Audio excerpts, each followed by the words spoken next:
l'impact de Cruyff sur l'histoire du football, elle est plus importante que celle de Zidane. Je suis déjà plus impartial que toi, parce que bon, même si j'aime les Pays-Bas, je suis pas... T'as une petite préférence pour les Pays-Bas et une petite antipathie pour la France, donc comme ça. Non. Tout le monde a des souvenirs incroyables de Barthez, mais qui sont pas forcément en relation avec ses performances réelles. Il y avait que des leaders dans cette équipe, mais c'est un des leaders des leaders. Henry à part à Arsenal. Bah, il est quand même fort au Barça. Salut à tous, j'espère que vous allez bien parce que nous on est au top. Bienvenue dans Top 90, l'émission de 90 minutes dans laquelle on débat foot sous forme de top list. Et on s'est dit qu'on allait faire une top list spéciale équipe de France, France-Pays-Bas. C'est vendredi prochain à 20h45. Et du coup, j'ai avec moi pour m'accompagner le plus néerlandais des membres de 90 Minutes France, Davy Diamant. Comment ça va, Davy ? Ça va et toi ? Bah ouais, mais c'est vrai. Enfin, pour ceux qui ne le savent pas, on sait jamais, les nouveaux de l'émission. Davy, tu es belge. Ouais. Donc je suis tu vois, je suis l'arbitre. Mais t'es l'arbitre, mais... Non, bon, mais j'ai un soft spot pour les Pays-Bas, c'est vrai que... Les Belges, à la naissance, ils doivent choisir entre supporter les Pays-Bas ou la France, parce qu'il faut qu'ils supportent une vraie équipe. Non, c'est pas ça, c'est les Belges qui ont grandi à l'époque où moi j'ai grandi, où la Belgique n'allait pas en Coupe du Monde et en Coupe d'Europe, il fallait quand même choisir une équipe qu'on supporte.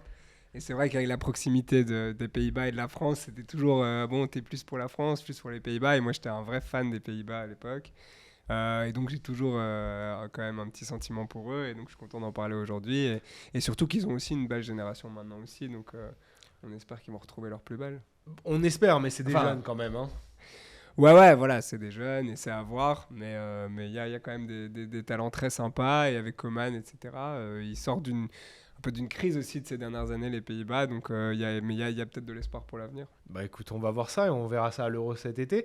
En attendant, parce que je trouve que c'est quand même pas l'éclat d'antan, je me suis dit qu'on pourrait faire un duel de légendes. Donc on va prendre des légendes de l'équipe de France, des légendes des Pays-Bas, poste par poste, enfin ligne par ligne plutôt, et on va les comparer, on va essayer de débattre en fait qui est la plus grande légende des deux. Donc on va commencer évidemment par le gardien, mais avant de commencer, je vais vous demander s'il vous plaît de liker, de partager, de commenter l'émission. Vous le savez, c'est ce qui nous fait le plus grandir et qui nous aide le plus. Merci d'avance. Ok, donc au programme des légendes, les duels. Gardien, Fabien Barthez versus Van der Sar. Raphaël Varane versus Ronald Koeman. Patrick Vieira versus Clarence Seedorf. Thierry Henry versus Marco Van Basten. Et enfin, les légendes parmi les légendes, on va essayer de déterminer qui de Zidane ou de Cruyff est la plus grande légende du football. Ça va être tendu. Vous pouvez nous insulter évidemment en commentaire puisque évidemment ça va faire débat. Voilà, je te propose qu'on commence un peu facile. Fabien Barthez versus Van der Sar. Pourquoi tu dis facile ? Parce que pour moi, il y a quand même une forme de légitimité pour Van der Sar. Et bien que je sois français et grand supporter de l'équipe de France et j'ai grandi avec Fabien Barthez, je reconnais le charisme, la longévité au haut niveau de Edwin Van der Sar. Je ne sais pas ce que tu en penses. Ouais, pour moi, je pense qu'on en discute souvent. Il y a une sorte de mythe autour de Fabien Barthez parce qu'il a une personnalité incroyable. Voilà, il sort du commun et donc en fait, il y a une sorte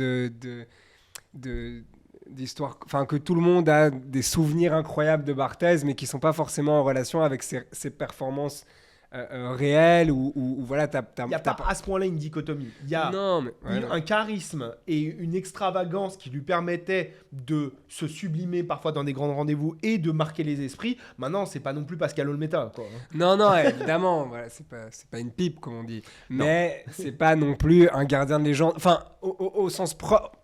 Disons, tu vois, quand tu vas faire des classements des légendes au poste de gardien, etc., du XXe siècle, etc. Enfin, il va pas apparaître nulle part, en fait, Fabien Barthez, tu vois.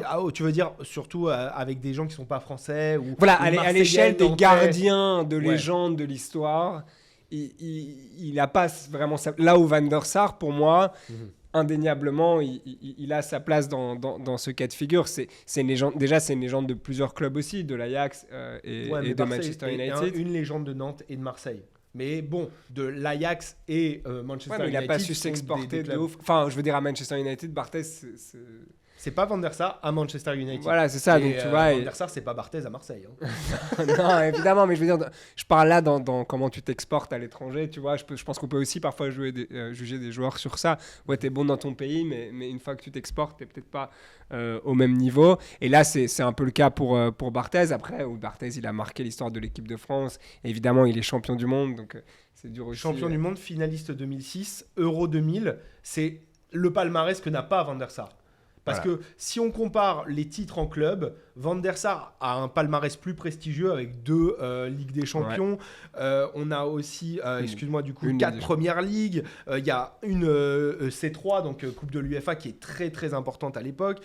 4 Eredivisie, c'est plus que les 3 Ligue 1 de Barthez. Donc au niveau du palmarès en club, mais en sélection, waouh! Barthez, c'est 1 Euro, une Coupe du Monde, une Confédération, une finale de Coupe du Monde 2006. Il y a du lourd quand même. Ouais, c'est sûr. Après, Van der Sar, tu vois, c'est le meilleur gardien de l'histoire des Pays-Bas. Est-ce que Barthez est le meilleur gardien de l'histoire de la France ? Bah, au moins, il y a débat. Parce qu'en vrai. Il y a débat, mais je pense qu'on en a déjà débattu même ici. Enfin, voilà. Face à Loris, il y a match. Van der Sar, il a pas... Il y a match. Donc ça veut dire que face à un autre champion du monde, face à celui qui a le plus de records en sélection, il y a match entre Fabien Barthez et Lloris. Ouais. Mais c'est pour dire que Van der Sar, il est imbattable, tu vois, en tout cas dans son pays. En l'occurrence, ils ont joué dans le même club et il n'y a pas la même legacy. Enfin voilà, il n'y a pas le même héritage. Il n'y a pas le même héritage des deux côtés. Donc clairement, si on doit décider de 1 ici, je pense que Van der Sar, il va dans les cages, c'est sûr. Après, voilà, forcément, on a un top souvenir de Barthez, ça reste un grand gardien, et il a sa place dans la discussion, en fin de compte. Parce qu'on aurait pu ici discuter de Lloris versus Van der Sar, et le choix a été fait de discuter de Barthez et Van der Sar, qui est totalement légitime aussi, en fait. Ouais, moi, si ça se devait jouer en club, c'est Van der Sar. Si ça se doit jouer sur la nation, c'est Fabien Barthez. Mais... si on doit juger la légende, entre guillemets, en tant que telle, le niveau de constance, de haute performance de Van der Sar dans les grands clubs dans lesquels il a joué tout au long de sa carrière jusqu'à la fin me fait pencher la balance pour Van der Sar. Et puis, en vrai, au niveau technique ou si tu veux footballistique, Van der Sar était un meilleur gardien que Barthez aussi, tu vois. Je suis pas en si on peut jouer, parce qu'on juge, voilà, il y a toujours les titres, il y a l'héritage, il y a tous ces aspects-là. Après, maintenant, parlons purement foot et capacité technique. Les sorties aériennes, même si on connaît Fabien Barthez pour une sortie aérienne sur Ronaldo, mais les sorties aériennes de Van der Sar étaient incroyables. Sur la ligne, peut-être que Fabien Barthez avait des réflexes un peu mieux, mais overall, en général, en moyenne, on va dire qu'on donnera la balle à Van der Sar. Je vais essayer d'être honnête, j'attends la même chose de toi sur la suite. Hein. Je suis déjà plus impartial que toi, parce que bon, même si j'aime les Pays-Bas, je suis pas... C'est pas faux. Non, t'as raison. Mais t'as une petite préférence pour les Pays-Bas et une petite antipathie pour la France. Donc, Non, je déconne. Bon, ok, balle à Van der Sar pour le premier duel. On passe à la défense centrale. Et j'ai décidé d'opposer 2 légendes pour moi, mais qui n'ont vraiment pas joué au même moment. Alors, je sais que ça va faire râler les puristes, mais c'est le jeu aussi. Ça va, on se détend, c'est juste un jeu. Raphaël Varane versus Ronald Koeman, 2 profils de défenseurs très différents, mais aussi portés moins sur... c'est moins des stoppers que des libéraux. Ouais. Mais quand même, je pense que c'est parmi les meilleurs défenseurs si ce n'est les meilleurs défenseurs de l'histoire de leur équipe respective. Dans leur profil, de leur équipe nationale et dans leur style de moins de stoppers. Si j'avais dû opposer des stoppers, j'aurais probablement pris Marcel Desailly ou Lilian Thuram versus Yam Stam. Mais là, je trouvais que c'était intéressant de comparer en fait Raphaël Varane et Ronald Koeman. Ouais, c'est intéressant. Après, moi, je vais dire quelque chose sur Varane. Moi, Varane, je le trouve extraordinaire, mais son palmarès, c'est incroyable, quasi imbattable, mais n'est pas forcément représentatif de la réalité du joueur qu'il est. Ok ? Ça, en fait, on pourrait quand on va dans 50 ans regarder les palmarès, on va se dire ok, Varane meilleur gardien de l'histoire, meilleur défenseur de l'histoire du football. Enfin, quand tu regardes son palmarès, quoi, c'est quand même extraordinaire. Palmarès, on le rappelle, une Coupe du Monde, 4 Ligues des Champions, 3 Ligas, 1 Ligue des Nations. Voilà, c'est quand même ça place un homme. Énorme, et surtout qu'il était titulaire dans tout ce que tu viens de dire, hein, titulaire, quasi, ou peut-être sur une des Ligues des Champions, il n'était pas. Non, il me semble qu'il cas, est justement, il n'a pas la 5e parce que c'est Pépé qui l'a joué et pas lui. Mais en tout cas, voilà, son palmarès est extraordinaire et il a un niveau top. Mais pour moi, il n'a pas tant que ça marqué l'histoire en tant que joueur, tu vois. Déjà, il n'a pas une personnalité incroyable. Enfin, disons qu'il sort du lot, tu vois. Ça n'a jamais été un vrai leader, même si on lui a parfois collé l'étiquette de leader. Non, il a été vice-capitaine de l'équipe de France. Ouais, mais tu vois. Mais non, genre Lloris aussi, il est capitaine, tu vois. Non, mais capitaine leader, c'est pas. Non, t'as raison, mais il a quand même une emprise d'une certaine manière, mais plus calme, on va dire que sur. Ouais, alors que Koeman, en vrai, Koeman, c'est non. Non, mais oui, vas-y. Koeman, il a marqué l'histoire à son poste, ok. C'est le défenseur qui, je sais pas si Ramos l'a pas battu depuis, mais je pense que c'est le défenseur qui a marqué le plus de buts dans l'histoire. Non, il me semble que c'est toujours Koeman. Voilà, il a à peu près, parce qu'il y a parfois matchs amicaux et ça, tous les sites se contredisent, mais il a à peu près 250 goals en carrière. Ah ouais. C'est quand même extraordinaire pour un défenseur, quoi. Ah bah oui. Non, et surtout donc si tu compares à Christophe Dugarry. Non, et donc c'est vraiment extraordinaire quand on voit, il avait enfin, il sortait complètement du commun, et pas que par le charisme, mais aussi par justement ses capacités techniques, ses longues balles, ses coups francs légendaires, ses penalties, et puis aussi son aura, son charisme, sa personnalité. Au niveau des titres, il n'est pas à plein non plus. Bon, il a quand même gagné une Ligue des Champions, il a gagné plusieurs championnats, il a gagné un Euro aussi. Donc, pour moi, si maintenant je dois évaluer les deux, je trouve à nouveau que Varane, son histoire est un petit peu faussée. On m'entend ? Alors attends, j'ai l'impression qu'il y avait un problème micro, mais vas-y, continue. Et donc son histoire est un petit peu faussée parce qu'il a un palmarès extraordinaire. C'est certes un bon joueur, mais tu vois, tu parlais de De Sailly, etc. Pour moi, Varane, est-ce que si on fait est-ce que c'est le meilleur défenseur de l'histoire de l'équipe de France ? Je pense qu'en libéraux, oui. Honnêtement. Ouais, ok. Donc toi, tu veux vraiment séparer les deux. En fait, non, mais c'est juste des profils différents et j'ai pas l'impression que Koeman était un stopper. Mais maintenant, ça peut être intéressant et c'était pas forcément prévu, mais on peut prendre des deux profils de stoppers différents et on pourrait opposer Yam Stam à Marcel Desailly qui pour moi est peut-être le meilleur défenseur, le meilleur stopper de l'histoire de l'équipe de France. Ouais, bah là j'irais peut-être pour De Sailly, mais pour revenir à Varane, c'est pour dire justement que voilà, Varane, pareil, est-ce que c'est vraiment le meilleur défenseur de l'histoire de l'équipe de France ? Je sais pas. Et disons même, on les met tous dans le même batch, tu vois. Et alors que Koeman, Koeman, oui. Koeman, ouais. Mais, plus que De Boer, plus que Rijkaard, plus que... Pour moi, oui, parce qu'en fait, si tu combines le niveau, tu combines l'histoire et tu combines l'originalité à nouveau, tu vois, genre... et là, c'est pas l'originalité à la Barthez de « ouais, c'est un foufou », tu vois ce que je veux dire ? Il y a un peu de ça quand même avec Koeman, hein. Absolument, mais il y a aussi... Techniquement, il est original dans le sens où, ok, on s'attend pas à un gardien, un défenseur qui marque des coups francs comme ça extraordinaires, qui puisse faire des balles d'une précision incroyable de 70 mètres. Donc tu te dis, voilà, il a réinventé son poste. Il y a personne avant, il y a personne après en fait. Je pense que c'est même pareil au Barça d'une certaine manière. Ah ouais, tu dois le citer. C'est une légende du Barça. Koeman sera plus une légende du Barça que Varane ne sera une légende du Real Madrid. Il a marqué environ 100 buts au Barça. Enfin, plus de 100 buts au Barça, c'est quand même un truc incroyable. Et des matchs de légende. Ouais, donc je suis d'accord. Donc pour moi, là, si je devais choisir à nouveau, malheureusement. Bon, c'est le choix qui fait ça parce que tu vois, si on avait fait De Sailly Abstam, je t'aurais dit De Sailly, donc tu vois, c'est pas que je favorise, mais là quand on parle de Van der Sar Barthez et maintenant on parle de Koeman face à Varane, je trouve que Varane, il lui manque encore et malheureusement en fait, il va pas pouvoir compenser parce que Varane aurait pu rentrer dans l'histoire du football mais très très loin et au final on reste un peu sur notre fin, je trouve, tu vois, parce qu'il a été dans... Il a que 30 ans. Ouais, mais l'équipe de France, c'est terminé. Non, ce que je dis, et j'allais te rejoindre en fait là-dessus, pardon, je me suis pas fait comprendre. Il a que 30 ans et aujourd'hui, on est le lendemain d'une défaite le surlendemain d'une défaite de Manchester United. Il est plus au niveau auquel on l'attend à 30 ans. Alors il se plaint souvent et à raison du nombre de matchs, de l'épuisement qu'il a et on peut le comprendre. Mais, tout le monde a le même nombre de matchs, tu vois.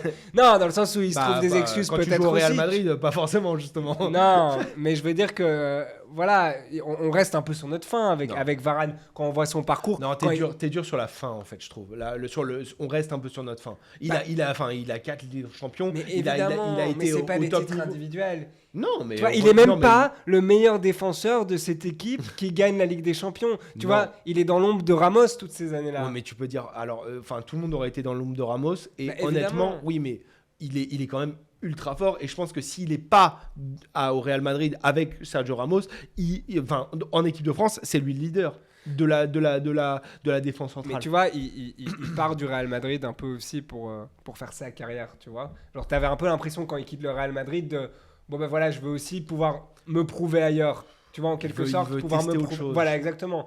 Et c'est un échec pour l'instant. C'est peut-être vite jugé, mais enfin, c'est pas si vite jugé. Dans une défense complètement déstructurée, c'est le seul qui surnage. Oui, mais quand tu vas acheter un mec comme Varane, tu t'attends à ce qu'il vienne justement régler ton problème de défense, tu vois. Pas que lui vienne se plaindre, la défense elle est pas top. Enfin, tu vois, le but d'avoir un joueur de ce calibre-là, c'est que lui vienne transformer. Quand Liverpool va chercher Van Dijk, il transforme leur défense. Alors, tu je vois. suis désolé, c'est mon point PSG hebdomadaire. C'est comme avec Verratti, dans le milieu du PSG dysfonctionnel, tu peux pas t'attendre au seul qui performe, en fait, de sauver les 3 qui performent pas. Varane, il peut pas tout faire tout seul. Et Sergio Ramos, il pourra pas tout faire tout seul dans ce Manchester United. Non, mais on avait le droit d'attendre mieux de quand il arrive, en tout cas Varane. Ça s'entend. Et donc, quand je dis je reste sur ma faim, c'est quoi ? C'est que quand tu vois de ses 20 à ses 27 ans, de ses 20 à ses 26 ans, tu vois sa carrière, tu te dis ok, ce mec il est fait pour rentrer dans la légende du football. Oublie la légende du Real Madrid, la légende de l'équipe de France. Il est là pour être dans la légende du football. Quand il avait 22-23 ans au Real Madrid, on était là, mais c'est quoi ce truc ? Et tu te dis ok, on reste sur notre faim parce que ça va pas être sur la longévité et que sa carrière va peut-être se terminer relativement tôt. Déjà, sa carrière en équipe de France se termine très tôt. Et donc, tu te dis, c'est dommage parce qu'il va pas au bout de son histoire, en fait. Tu vois ? Où nous, on aurait aimé le voir continuer jusqu'à 35 ans au top level, au top niveau, etc. On a le droit de se dire, voilà, la carrière, il y aura 2 carrières de Varane. Je te trouve très dur, mais on connaît ton exigence. Non, mais je l'adore. Moi, j'adore Varane. Non, mais de nouveau, j'ai admiré ce joueur pendant sa période de Real Madrid, où vraiment, je le trouvais incroyable. Et quand je dis, je suis dur avec des joueurs que j'aime bien toujours, et c'est ça le truc. À la hauteur des ambitions que tu évidemment. Tu vois, tu te dis, voilà, il aurait dû... Enfin, on aurait voulu voir mieux. Ouais. Et en l'occurrence, là, si on le compare à Koeman, on n'a pas le même sentiment avec Koeman où sa carrière est aboutie, tu vois. Oui, et il y a un retour aux Pays-Bas à la fin. Peut-être qu'un retour à Lens permettra à Varane de rentrer aussi un peu plus. Ce serait beau. Ce serait très beau et je pense qu'il sera pas contre s'il est encore apte à performer. Voilà, est-ce qu'il a la santé, tu vois ? Parce qu'à Manchester, il a galéré aussi, tu vois. Enfin, c'est pas de sa faute, mais il a galéré aussi au niveau des blessures et tout. Enfin, il galère. On verra. Après, il y a un club qui perd contre Galatasaray, il y a un autre qui gagne contre Arsenal. Je veux juste te dire ça. On verra, il faudra qu'il se fasse sa place, le petit Raphaël. C'est pas Danso qui va lui lâcher. Bref, passons à un autre duel. Patrick Vieira versus Clarence Seedorf. Qu'est-ce que tu as pensé de cette opposition que je t'ai proposée ? C'est la plus difficile. Je suis d'accord avec toi. C'est la plus difficile parce que c'est 2 joueurs top qui ont su performer dans plusieurs clubs différents, tu vois. Au très très très haut niveau, qui ont eu une belle longévité en équipe nationale, qui ont des profils quand même un petit peu différents, mais très complets, tu vois, tous les deux. Très aussi leaders dans leurs équipes, tu vois, très dominants. Donc 2 joueurs à l'histoire quand même incroyable. 2 entraîneurs de merde, pardon, excuse-moi. 2 entraîneurs de merde. Non. Vieira. Non, j'exagère, pardon, mais j'exagère, mais c'est pas les top entraîneurs, c'est pas des top entraîneurs non plus. Non, on parlera plus tard de 2 joueurs qui sont devenus des entraîneurs extraordinaires, mais lui, non, voilà, c'est pas des grands entraîneurs, ça c'est sûr, mais je veux dire, ils ont laissé une empreinte, et aussi en fait, c'est des joueurs, bon, c'est peut-être par leur position au milieu de terrain aussi, très collectifs au final, en fait, qui n'ont jamais vraiment brillé individuellement. Enfin. On se comprend, oui, évidemment qu'ils ont eu pas par les buts, on va dire, ou pas par les passes. C'est des joueurs au service d'un collectif et qui ont toujours été des leaders dans ce collectif, tout en étant un peu en retrait dans le sens au service du collectif en fait. Jamais, De par leur pas position des aussi. joueurs dans l'élimination directe, dans le dribble, etc. Ouais, Ça portait la balle, ça la passait, mais ça faisait ce que le jeu demandait de faire, que ce soit athlétiquement, défensivement, offensivement. Mais oui, je suis d'accord. Mais quoi, toi tu sais choisir entre les deux? Honnêtement, moi j'ai mis égalité, mais vraiment parce que je trouve, enfin moi j'ai commencé à regarder donc les palmarès. Bah, c'est Seedorf le palmarès. Oui, mais là encore une fois, t'as Patrick Vieira qui gagne une Coupe du Monde, que tu le veuilles ou pas, 1 euro aussi. Ouais, mais Vieira la Coupe du Monde, il est ouais, Non, t'as raison, il est pas un acteur majeur Ouais. non plus, tu vois. mais il est dans un groupe qui gagne la Coupe du Monde aussi jeune. Non, mais Oui, mais tu vois, moi je trouve que c'est pour ça que je le disais avec Varane. Je trouve que c'est toujours important aussi de mesurer l'impact que tu as sur le palmarès collectif, tu vois. Parce que je peux te citer plein de mecs qui ont gagné la Ligue des Champions et on connaît même plus leur nom, tu vois. d'accord, mais dans ces cas-là, aussi, Patrick Vieira, c'est une légende de l'Arsenal le plus mythique de l'histoire, Ouais. invincible. Et je pense que, il y avait que des leaders dans cette équipe, mais c'est un des leaders des leaders. Mais tu vois, par exemple, ça c'est un très bon exemple, tu vois. Au final, Arsenal n'a pas gagné la Ligue des Champions à cette époque-là où ils étaient clairement la meilleure équipe du monde sur plusieurs années. Donc tu vois, le palmarès est peut-être faussé là parce qu'en fait, Vieira pourrait être à l'échelle de quelqu'un qui a gagné la Ligue des Champions. C'était un autre football où, Ouais, où voilà. les rapports de force étaient beaucoup plus équilibrés également. Et Clarence Seedorf jouait dans un Milan qui était le grand Milan, quoi. Donc, et accompagné par des grandes légendes également au milieu. Donc forcément. Après, il a gagné au Real Madrid, il a gagné à Milan, il a gagné à l'Ajax. Seul joueur. Et a gagné 4 Ligues des Champions dans 4 clubs différents. ça Non, dans trois trois, clubs. trois, Voilà, avec l'Ajax, Milan et Real Madrid, c'est le seul joueur de l'histoire à avoir remporté la Ligue des Champions avec 3 clubs différents. Ouais, C'est je quand suis même Et là, il est joueur majeur dans les 3 pour le coup. Je suis d'accord, mais après Patrick Vieira, il a fait une Coupe du Monde aussi en 2006 où il arrive en finale Ouais. et c'est sa Une sortie superbe Coupe du et c'est sa sortie qui nous Il plombe un était peu. capitaine Non, oui. Non, c'est Zidane C'était capitaine. Zidane capitaine. C'est Zidane capitaine, mais clairement un des grands leaders et je Mais son histoire en équipe nationale, elle est plus importante pour Vieira que pour Seedorf. moi j'ai l'impression aussi que son histoire à Arsenal est plus grande que celle de l'histoire de Seedorf, même à l'Ajax ou même à Milan. Même si, attention, enfin, on parle de légendes à chaque fois, on va devoir départager des légendes. Mais qu'est-ce donc qui va nous forcément- faire départager là, tu crois? Comment on peut départager? On a dit Moi- palmarès, Moi, j'ai pensé... avantage. Non. Palmarès, avantage Seedorf. En club. Ouais. Mais en nation, Vieira. Ouais, mais on a dit. Non. Allez, avantage Seedorf. Long- Parce qu'on a dit l'influence de Vieira. Longévité, les deux, j'ai envie de te dire. Longévité, les deux. Les deux. Et aussi- Charisme et influence, les deux, sur leurs équipes. Honnêtement, moi, j'étais pour une égalité. On peut se mettre... Allez, moi, j'ai l'impression, mais après, c'est mon biais, hein, je suis français, je l'assume totalement. Vieira a plus marqué encore.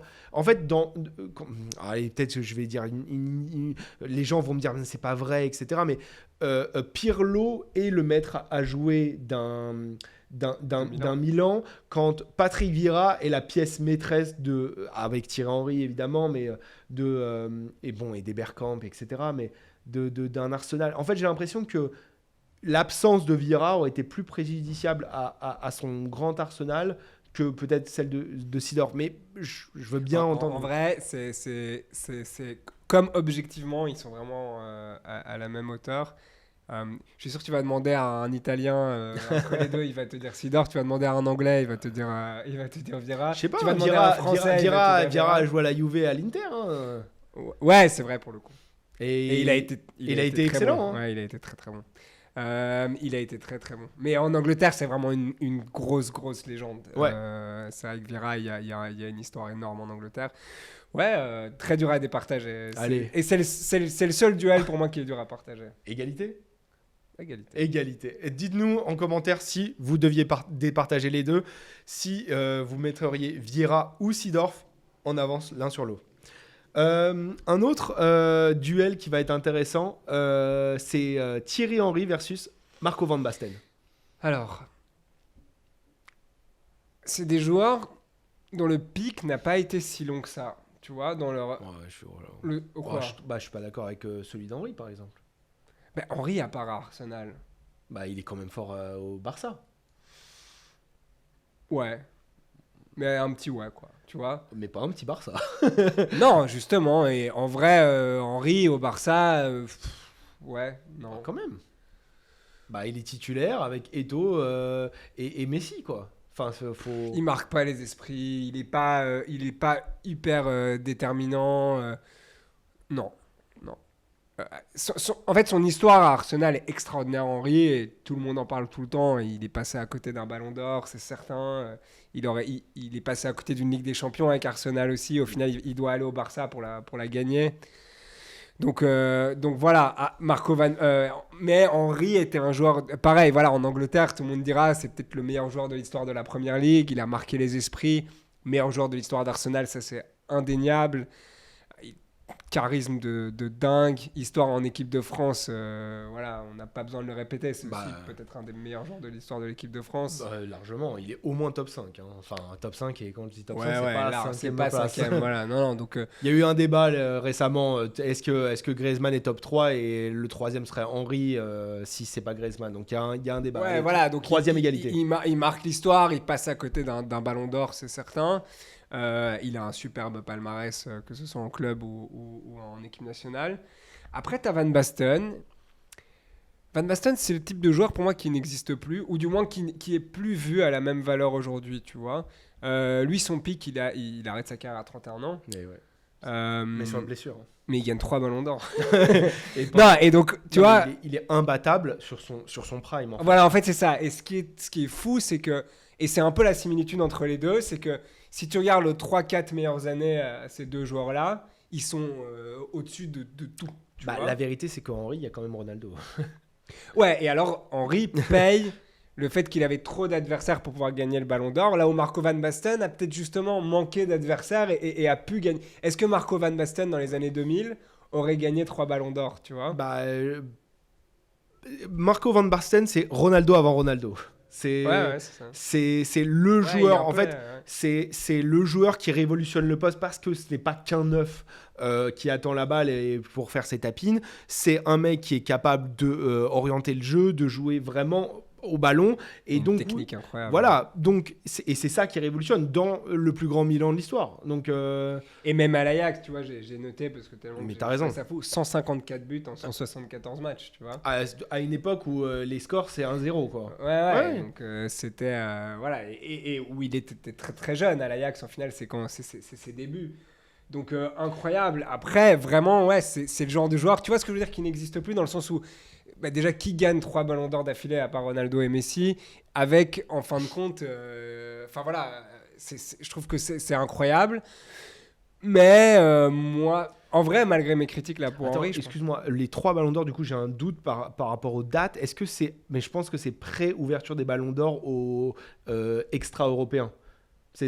Avant, le Ballon d'Or n'était que pour les joueurs européens. Maradona n'a jamais gagné le Ballon d'Or parce qu'il est argentin. C'est début des années 90. Et je sais plus quand est-ce que le Ballon d'Or devient ouvert. Je pense que c'est plus tard. Donc juste pour remettre en contexte.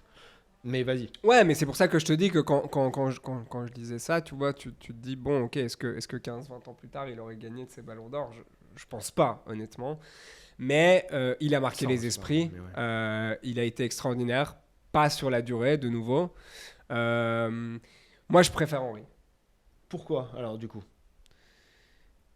Je sais pas. Non, je sais pas. Je veux dire. En fait, ce qui est très intéressant ici, c'est que c'est vraiment subjectif. Parce que tous ces duels-là, objectivement, se valent. Donc, c'est difficile de... j'ai essayé de trouver des duels qui étaient de un trancher, peu... mais est-ce que c'est parce que j'ai mieux connu Henry, tu vois ? Je pense qu'il y a un rapport affectif. Est-ce que... Pour moi, Henry à Arsenal... Tu sais, t'as des joueurs comme ça, t'as l'impression qu'ils sont nés avec un maillot, tu vois. Et genre, voilà, Arsenal, c'est Henry, quoi. Henry, c'est Arsenal. Et c'était l'époque où j'étais ado et où quand tu suis le foot, et il avait tellement un impact sur le championnat, sur le football, c'était incroyable. Et quel joueur, enfin, quelle mentalité incroyable. Voilà, c'était impressionnant. Après, c'est vrai, Marco Van Basten, je l'ai plus connu à travers les vidéos et l'héritage. Mais c'était une technique incroyable, comme tu le dis, il révolutionne le poste. Donc, Enfin, il sortait du commun. En fait, c'était un ovni un peu, hein, Van Basten. C'est clair. Hein. Non, mais totalement. Dans un grand Milan, le grand neuf qui révolutionne le poste et qui est capable de faire des choses que personne n'est capable de faire. J'ai l'impression que Henry était aussi un leader encore plus avancé. C'était son Arsenal, c'était son équipe. Il a une statue à Arsenal quand même. Il a une longévité, que tu le veuilles ou non. En fait, même si je veux bien que tu remettes un peu en question ou en perspective ses performances au Barça, mais il a joué pendant 25 ans au football, Henry, si on compte les Red Bull New York. C'est quelqu'un qui a marqué toutes les équipes dans lesquelles il est passé, peut-être à part la Juve, et un charisme, un leader. C'est quelqu'un qui faisait les choses pour l'équipe, etc. Il portait cette équipe et il portait l'équipe de France. Genre, il mettait Trezeguet sur le banc. Donc, ouais. Non, et son prime est vraiment extraordinaire. Ouais. Enfin, voilà, sa période à Arsenal. Et surtout, comme tu le dis aussi, c'est peut-être... je sais pas si le prime de Marco Van Basten n'est pas plus haut que celui d'Henry, très mais honnêtement. il est plus court. Mais il est plus court, en fait. Et ce qui est intéressant avec Henry aussi, c'est le fait d'être un attaquant assez généreux au final. Tu vois, où il a des saisons où il a le plus d'assists et le plus de goals en Première Ligue. Et donc, ce qui est vraiment assez rare pour ce profil de joueur quand même ultra offensif, qui a su aussi quand même faire le jeu, tu vois. Et parfois, on compare à Mbappé ou des trucs comme ça, tu vois. Mais Mbappé, il reste quand même le regard dans le but. Là, quoi. Oui, non, mais moi, j'ai pas honte de le dire. Hein, je préfère Henry Prime que Mbappé Prime. En tout cas, le Prime d'aujourd'hui, quoi. Bah ouais, parce que voilà, Henry, la palette est plus large en fait. Bien plus large et même plus efficace, plus de choses. Enfin. Et puis c'est un joueur qui a bien évolué. Non, et voilà, et qui a bien évolué en fait, parce que je pense que quand il arrive à Arsenal, est-ce que tout le monde le voit Personne ne le voit. Quoi ? Bah non, Henry. Voilà, c'est ça, il se transforme complètement à devenir un joueur. Et puis cette mentalité quand même, tu vois, on peut pas aussi mettre sur le côté les interviews et tout ce qu'il y a à côté aussi. Enfin, moi, je suis un grand fan de Henry, de cette mentalité de gagnant, le tueur, comme il a ouais, dit. voilà, de tueur, de froid, comme ça, tu vois, sec. C'est quand même... voilà. Et puis, de l'autre côté, tu as Van Basten, c'est les stats. Hein, si tu parles à un fan de Milan... voilà, non, et puis je pense que c'est une question d'âge aussi. Je pense que si tu demandes à des gens qui sont au-dessus de 40 ans, je pense que l'impact de Marco Van Basten sur le football, l'ovni que ça a été, je pense que ce sera plus impactant.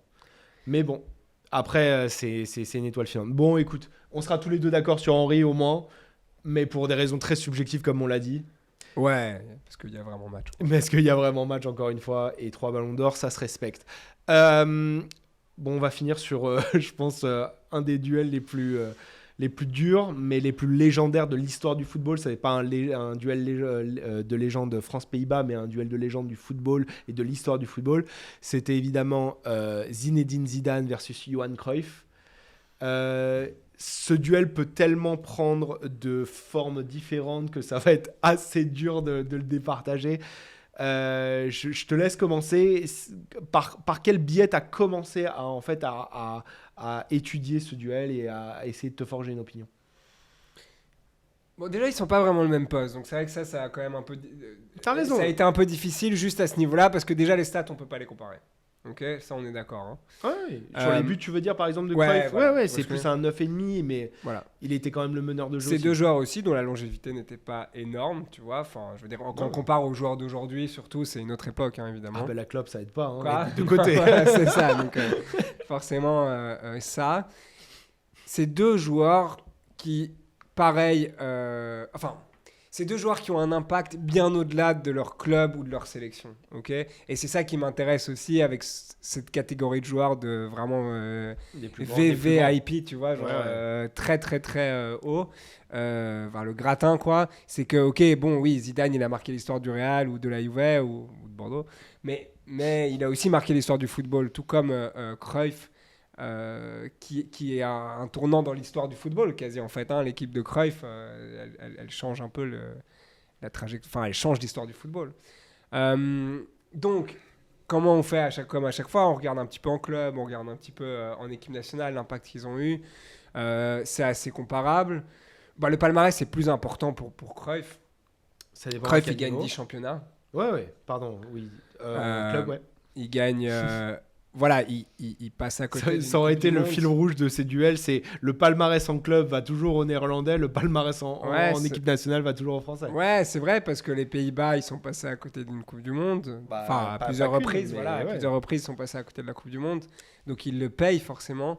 Mais voilà, tu vois, en 74, Cruyff, il a tellement un impact énorme. Il gagne pas la Coupe du Monde, tu vois, mais en fait, son impact est tellement énorme jusqu'à une finale que... On se souvient plus des Pays-Bas de 74 que de l'Allemagne. Voilà, tu vois ce que je veux dire. Donc, tu te dis, bon, ok, il n'a pas le check sur son palmarès, mais tout le monde s'en souvient et c'est dans les livres d'histoire.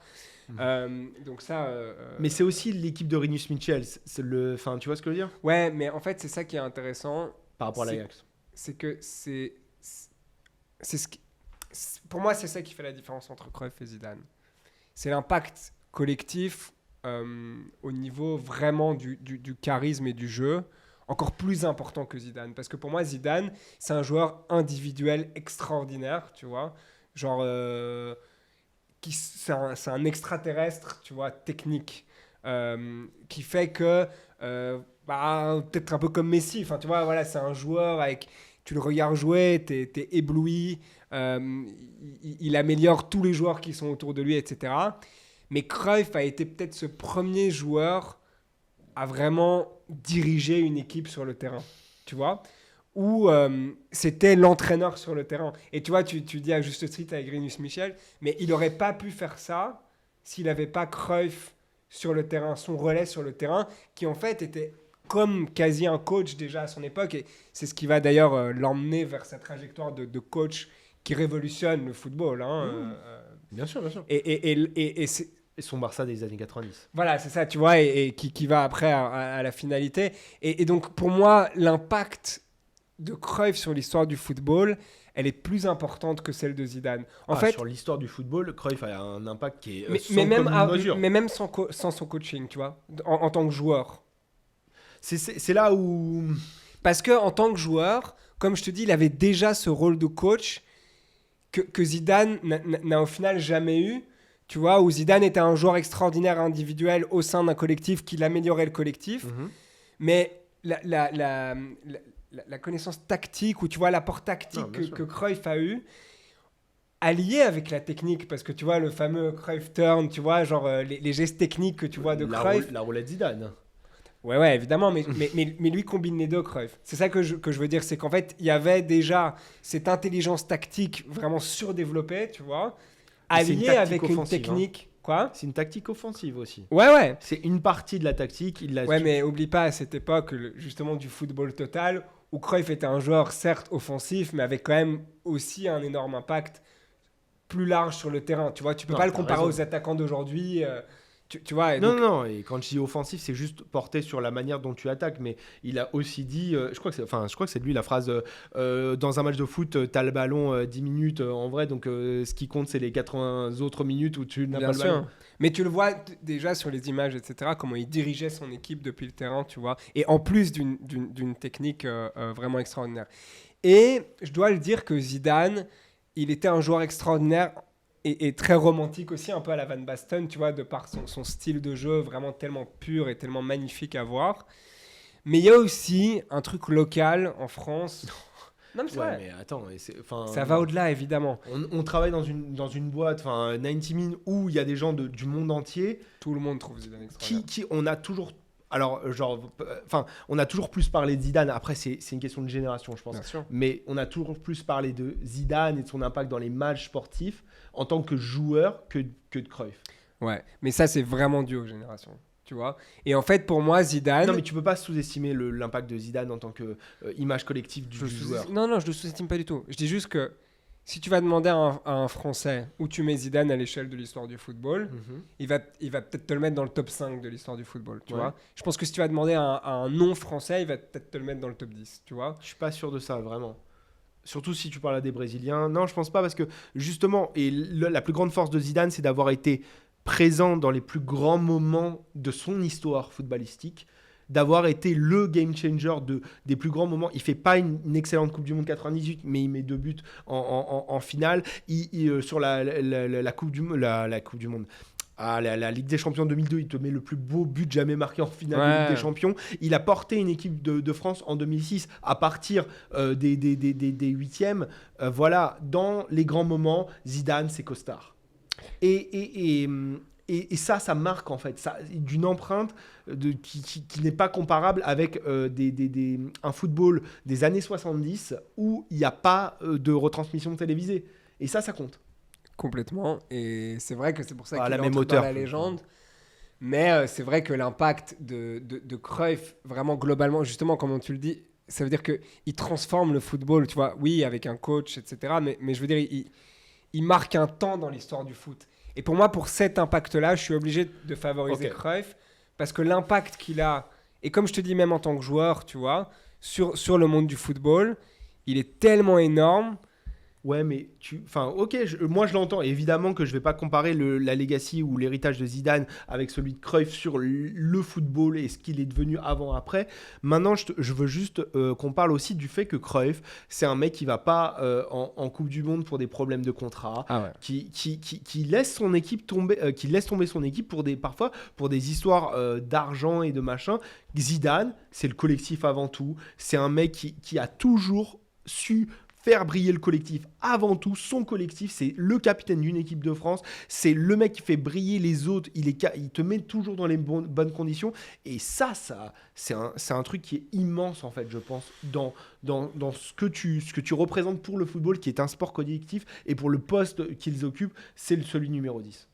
Ouais, et d'ailleurs, c'est une énigme pour moi aussi souvent par rapport à Cruyff, parce que j'ai lu beaucoup sur Cruyff, tu vois, et c'était un sale gosse, tu vois. Ouais, il a des sales aspects. Mais, tu vois, mais en même temps, capitaine indiscutable, tu vois. Et donc, il y a football quand même collectif. Ouais, donc il y a, tu vois, cette contradiction il a toujours été là pour ses coéquipiers, etc. Ouais, mais il négocie ses Mais contrats en même solo. temps, voilà, mais en même temps, c'était moi et les autres quand même. À chaque fois, il se barre en fâché des clubs quand il quitte. Il termine sa carrière à Feyenoord pour emmerder l'Ajax. Tu vois, il est dans une démarche à chaque fois très individualiste au final et aussi très nouvelle en fin de compte, hein, parce que ça aussi, ça va donner le ton pour les années à suivre dans le football en fin de compte, tu vois, où les joueurs vont avoir de plus en plus de droits, etc. Tu vois. Et pourtant, Zidane n'a jamais fait ce genre de choses. Voilà, et Zidane, il y a moins de vagues, ça c'est vrai, mais c'est bon, pareil, c'est les autres générations, mais où Cruyff, c'était pareil, aussi un joueur qui sort du football, tu vois. Ça veut dire que c'est un icône qui sort même du football à partir de ce moment-là. Tu vois ce que je veux dire? Ouais. Après, il y a une fameuse pub Louis Vuitton, tu vois, Pelé, Maradona, et celui qui est derrière aux manettes, c'est Zizou. Hein.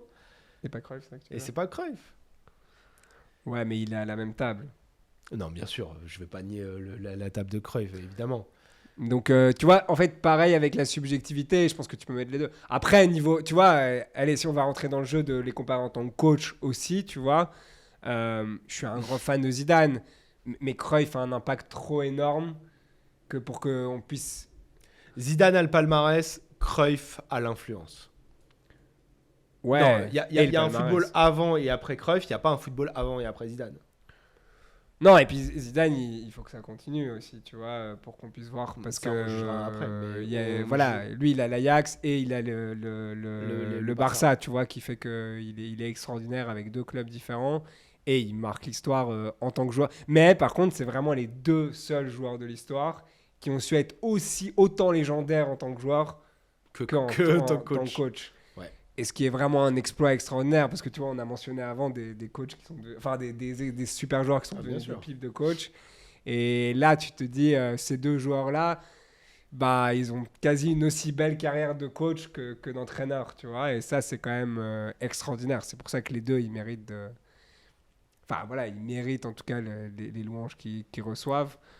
Moi, voilà, j'ai un petit favoritisme pour Johan Cruyff. Ça va être dur parce que j'ai quand même beaucoup de... Mais je suis un gros fan de Zidane. Voilà, ouais. Je veux pas au détriment de mon amour pour Zidane. Ça veut dire il faut départager. Et pour moi, l'impact de Cruyff sur le football mondial, même en tant que joueur, je te dirais pas l'impact. Grand, si on doit juger sur l'impact du football en général, si tu me juges joueur, déjà ne serait-ce que par l'émotion, Zidane est là. Après, ouais, c'est vrai qu'en fait, le football a été changé par Cruyff plus que le football a été changé par Zidane. Et si ça doit faire pencher la balance, je veux bien le respecter. Et je vais te dire autre chose. Zidane, dans les années 2010, 2020, je sais pas s'il aurait été le joueur qu'il a été. Mais il le dit lui-même que non. Voilà. Mais Cruyff, oui. Cruyff je sais pas. Cruyff, oui. C'est une bonne c'est Si, une parce bonne que réflexion. Cruyff, comme je le dis, c'était aussi dans la tête. C'était Non, un joueur mais- très intelligent. Mais Zidane aussi. Tu peux pas les retirer ça. Oui, mais, Non, mais, tu mais peux- discret. alors- Non, mais dans le sens... Tu vois, Zidane, Non, il c'est était... plus le physique il... qui aurait manqué à Zidane. Aussi. Il le dit, c'est le physique. Ça a toujours été son point faible, entre guillemets. C'est le volume de course. C'est ça qui manquait à Zidane. Que Cruyff, au final, avait, malgré, Ça. malgré les clubs à la mi-temps. Ouais, mais c'est pareil. C'est un club de le football des années 70. Ouais, non, mais je pense vraiment que, tu vois, on aurait pu voir... enfin, je pense que si on avait dû juger les deux joueurs en 2020, tu vois, bah, je pense que Cruyff aurait eu plus de chances d'avoir le même héritage que Zidane. Est-ce qu'il n'aurait pas été un joueur... simplement un très bon joueur technique, tu vois. Bon, allez. Et puis, Cruyff a porté le maillot du PSG et Zidane a refusé d'entraîner le PSG. Donc, si je dois vraiment... Non, c'est pas un vrai argument. Ouais, on verra, je suis pas sûr. Apparemment, si les Saoudiens rachètent l'OM, il va à l'OM. Attention, restez branchés sur VentOM. Hein. Non, on n'y croit pas. Bon, bah écoute, on fermera là-dessus. Allez, va pour Cruyff. On n'a pas fait les coachs. On n'a pas fait les coachs. Mais bah bon. oui, Cruyff et Zidane.